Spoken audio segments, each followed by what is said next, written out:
Hi friends, welcome to our channel. Ram Charan త్రిపాఠిని అందరూ భయ్యాజీ అని గౌరవంగా పిలుచుకుంటారు. అతను ఇప్పుడు ఒక రిటైర్డ్ క్రిమినల్. బీహార్లోని తన గ్రామంలో శాంతియుత జీవితం గడుపుతుంటాడు. అతని గతం భయంకరమైనది.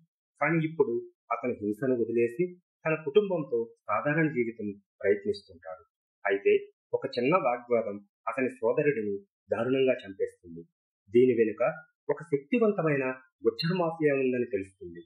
భయ్యాజీలోని నిర్ధారణమైన క్రిమినల్ మళ్లీ మేల్కొంటాడు. ఈ ప్రతీకార యాత్రలో భయ్యాజీ న్యాయం సాధిస్తాడా లేదా అతని గతం అతన్ని కబలిస్తుందా అనేది ఈ మూవీలో చూడాల్సింది. ఇది ఎక్కడ స్ట్రీమ్ అవుతుంది అనే విషయం ఈ వీడియోలో తెలుసుకుందాం. భయ్యాజీ కథ బీహార్లోని సీతామండి అనే గ్రామంలో జరుగుతుంది. ఇక్కడ రామ్ చరణ్ త్రిపాఠిని అందరూ భయ్యాజీ అని పిలుచుకుంటారు.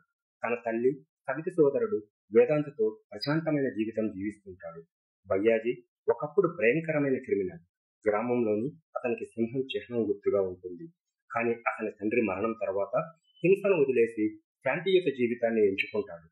అతనికి కాబోయే భార్య మితాలి ఒక నేషనల్ లెవెల్ షూటర్తో వివాహానికి సిద్ధమవుతుంది. ఇక తన సోదరుడు వేదాంత్ ఢిల్లీలో చదువుతూ భయ్యాజీతో నిరంతరం ఫోన్లో సంభాషిస్తుంటాడు. కానీ ఒకరోజు అతని నుంచి కాల్స్ ఆగిపోతాయి. భయ్యాజీకి ఢిల్లీ నుంచి ఒక కాల్ వస్తుంది. అక్కడ ఒక అవినీతి పోలీస్ ఆఫీసర్ మగన్ వేదాంత్ ఒక రోడ్డు ప్రమాదంలో చనిపోయాడని తెలియజేస్తాడు. వేదాంత్ మద్యం సేవించి రోడ్డుపై పడిపోయిన ఘటనగా మగన్ చిత్రీకరిస్తాడు. కానీ భయ్యాజీకి ఈ కథ నమ్మసత్యంగా అనిపించదు. ఎందుకంటే వేదాంత్ మద్యం తాగని వ్యక్తి. ఢిల్లీకి వెళ్లిన భయ్యాజీకి వేదాంత్ను ఒక చిన్న వాగ్వాదంలో దారుణంగా హత్య చేసినట్లు తెలుస్తుంది. దీని వెనుక ఒక శక్తివంతమైన గుజ్జర్ మాఫియా నాయకుడు చంద్రబాన్ సింగ్, అతని కుమారుడు అభిమన్యు ఉన్నారని గుర్తిస్తాడు. ఈ ఘటనలో భయ్యాజీలోని నిర్ధారణమైన క్రిమినల్ మళ్ళా మేల్కొంటాడు.